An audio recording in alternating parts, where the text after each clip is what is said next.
let's tackle a question that trips up even the pros. How in the world do you value a company that's growing like crazy, but is also losing billions of dollars?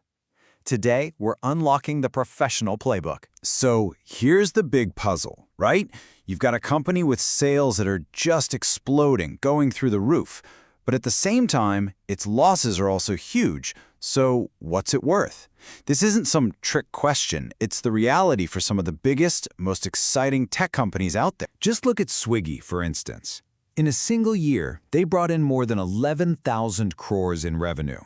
I mean, that's a massive number. But they also lost over 2,000 crores. So how can both of these things be true? And more importantly, what does that mean the company is actually worth?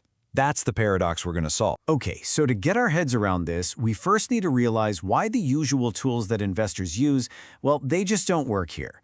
This is all about when profits, believe it or not, don't really matter. You know, the classic tool everyone talks about is the price-to-earnings ratio, or PE.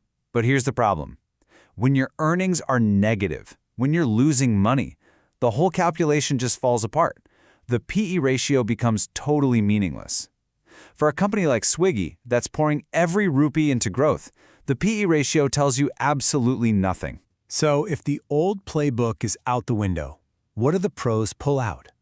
Well, they have a different tool, a specialized one designed for exactly this situation. It's called the price-to-sales ratio. The price-to-sales, or PS ratio, is actually pretty simple. You just take the company's total market value and divide it by its total sales. But here's what it really tells you, and this is the key. It shows you how much investors are willing to pay for every single rupee of sales because they're betting that those sales will eventually turn into some seriously big profits. And this table, wow, it lays it all out perfectly. It's your cheat sheet for when to use what. For a young, fast-growing company that's losing money, PS is absolutely the way to go. Revenue is your best clue to their progress. Now, PE is still the king for those big, stable, profitable companies for sure.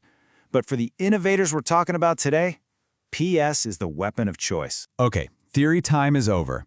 Let's get our hands dirty and actually put this tool to work. We're going to deconstruct Swiggy and see what this PS ratio really tells us. Okay, look closely, because the numbers here tell a really important story. See that revenue line? It's just a powerful, steady climb, year after year. Incredible growth. Now look at the loss. They're investing heavily, right? But then, look what happens in FY24. Revenue shoots up again, but the loss gets cut almost in half. That's the key signal right there. It tells you their economics are getting better. They're getting closer to actually making money on every order. So when we run the numbers for Swiggy, we get this. A price-to-sales ratio of 8.54. Okay, so what on earth does that number actually mean? It means this. For every 1 rupee Swiggy makes in sales, the market is willing to pay over 8 rupees for it. Investors are making a huge, explicit bet. They're basically saying, we believe that this 1 rupee of sales today is going to be worth a whole lot more in the future when you finally turn profitable. So you've seen the tool in action. But now I'm going to give you the exact playbook that the pros use. This is your 6-step guide to analyzing any growth company using the PS ratio. A pro never just looks at one number. No way. They follow a process, a checklist. First, they ask, is this good quality revenue? Is it going to stick around? Second, just how fast is it growing?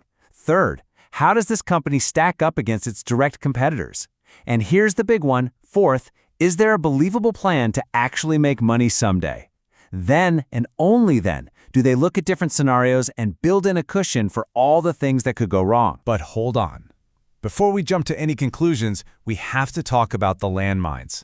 Let's cover the critical mistakes to avoid because even really smart people fall into these traps all the time. The first and biggest mistake, getting totally hypnotized by that shiny revenue growth number and completely ignoring whether the company can ever make money on a single sale.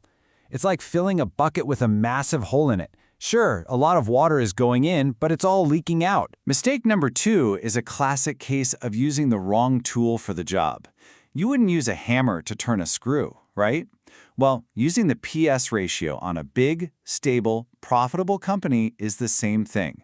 You'll probably miss how valuable its steady profits really are. Third, and this is so important, you have to compare apples to apples. A software company with almost no physical costs is naturally going to have a higher PS than a giant car factory. Trying to compare the two directly is just, well, it's completely pointless. And finally, remember that a high PS ratio is a bet on the future. But what good is that bet if a tough new competitor is about to come in and eat their lunch? You have to ask, can this company actually defend its turf? Okay, this is it. Let's pull all the threads together for the final verdict. A real professional analysis never relies on just one metric. It's about combining several methods to build a much more robust, complete picture of the company's value. This is what a real valuation summary looks like. Notice how the PS valuation gets the biggest weight, 60%. Why? Because for Swiggy right now, it's all about growth. Then we blend in other methods, like EV/sales, and even a projection of future cash flows. And of course, see the PE valuation? It gets 0 weight. It's totally irrelevant here. So, after blending it all together, what's the bottom line? Our analysis points to a weighted fair value of around 143,000 crores. When you compare that to its current market cap, it suggests a potential upside of nearly 50%. But a pro always accounts for risk. So the risk-adjusted target suggests a more cautious entry point below 107,000 crores. And there you have it. The mystery isn't so mysterious anymore, is it? You now understand the price-to-sales ratio, you know how to use it, and you know what traps to avoid. You literally have the professional's tool in your belt. So the only question left is, what high-growth company are you going to analyze next?